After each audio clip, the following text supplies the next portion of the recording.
YouVersion app, Amplified Bible, Classic Edition. 1 Samuel 12. And Samuel said to Israel, I have listened to you and all that you have said to me, and have made a king over you. And now, behold, the king walks before you, and I am old and gray. And behold, my sons are with you, and I have walked before you from my childhood to this day. Here I am, testify against me before the Lord, and saw his anointed. Whose ox or donkey have I taken, or whom I have defrauded or oppressed? Or from whose hand have I received any bribe to blind my eyes? Tell me, and I will restore it to you. And they said, You have not defrauded us, or oppressed us, or taken anything from any man's hand. And Samuel said to them, The Lord is witness against you, and his anointed is witness this day, that you have not found anything in my hand. And they answered, He is witness.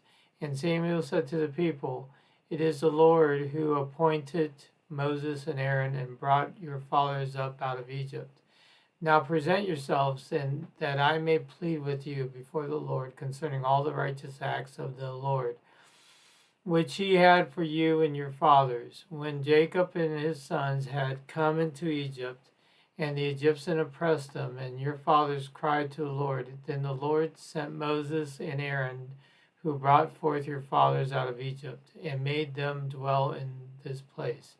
But when they forgot the Lord their God, he sold them into the hand of Sisera, commander of Hazor army, and into the hand of Philistines and of the king of Moab. And they fought those foes.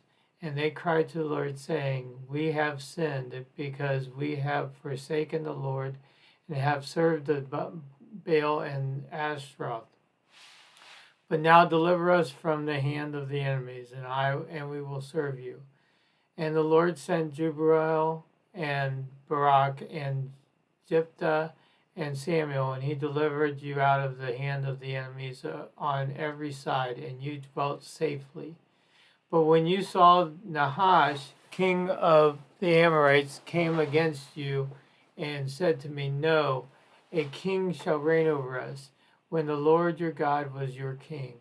Now see the king from whom you have chosen and for whom you have asked. Behold, the Lord has set a king over you.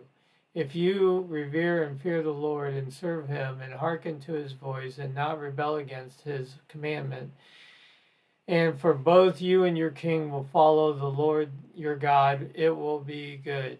But if you will not hearken to the Lord's voice, but rebel against his commandments, then the hand of the Lord will be against you, as was against your fathers.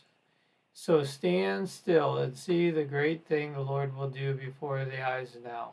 Is it not wheat harvest today? I will call to the Lord, and he will send thunder and rain.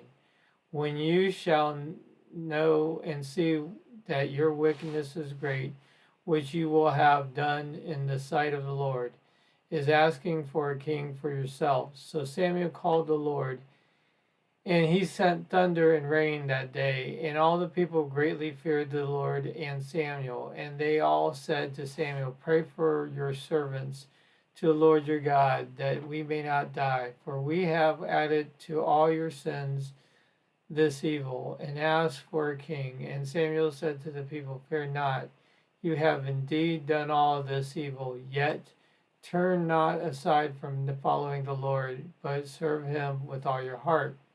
And turn not aside after vain and worthless things, which cannot profit or deliver you, for they are empty and futile. The Lord will not forsake his people for his great name's sake, for it has pleased him to make you a people for himself.